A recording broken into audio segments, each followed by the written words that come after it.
Number 7 में क्या दिया है, a tent is the shape of the cylinder surmount on by a conical top. ये क्या कह रहा है कि एक सिलेंडर है और सिलेंडर आपका किसके कोन ऊपर लगा हुआ है,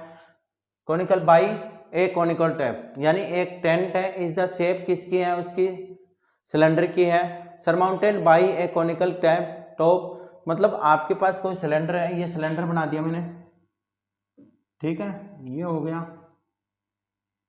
और ये हो गया,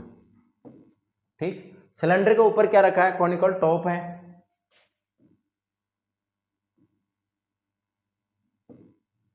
ठीक। देखो जहां आपने शादियां देखी होंगी, शादियां देखी होंगी भाई, करवाई नहीं होंगी, अभी 10th क्लास में हो, वो भी हो जाएगी अगर आपको ये पता चल जाएगा कि ये सिलेंडर है और ये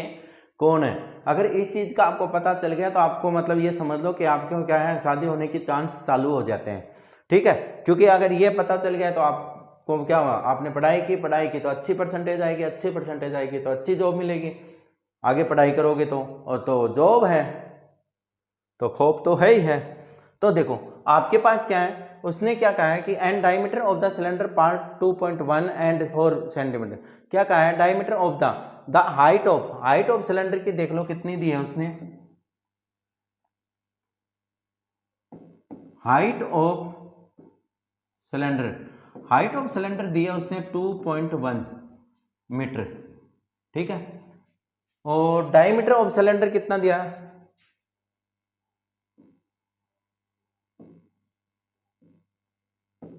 ऑफ सिलेंडर मतलब बेलन का डायमीटर कितना दिया उसने, 4 मीटर, तो रेडियस कितनी हो जाएगी, R इक्वल टू 4/2 यानी 2। अरे भाई अच्छे से देख लो, ठीक है, हाँ, क्योंकि अच्छे से समझ में आएगा तभी आगे सब कुछ समझ में आएगा, सब कुछ होगा, ठीक है। हाँ चलो देखो आपके पास हो गया। अब आगे क्या कह रहा है कि and the slant height of the top is 2.8, slant height देखो क्या दी है,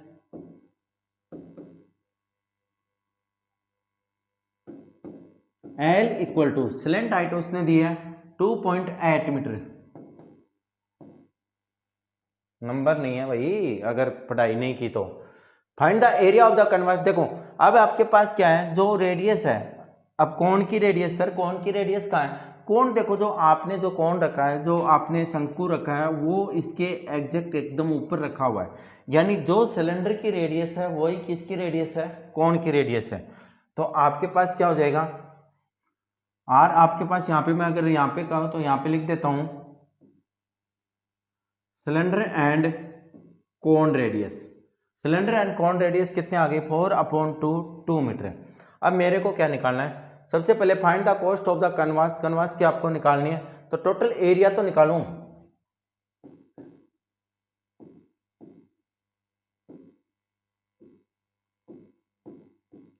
area of canvas equal to, देखो मैंने क्या क्या यूज किया, मैंने एक सिलेंडर यूज किया, बेलन यूज किया, एक मैंने कोण यानी शंकु यूज किया,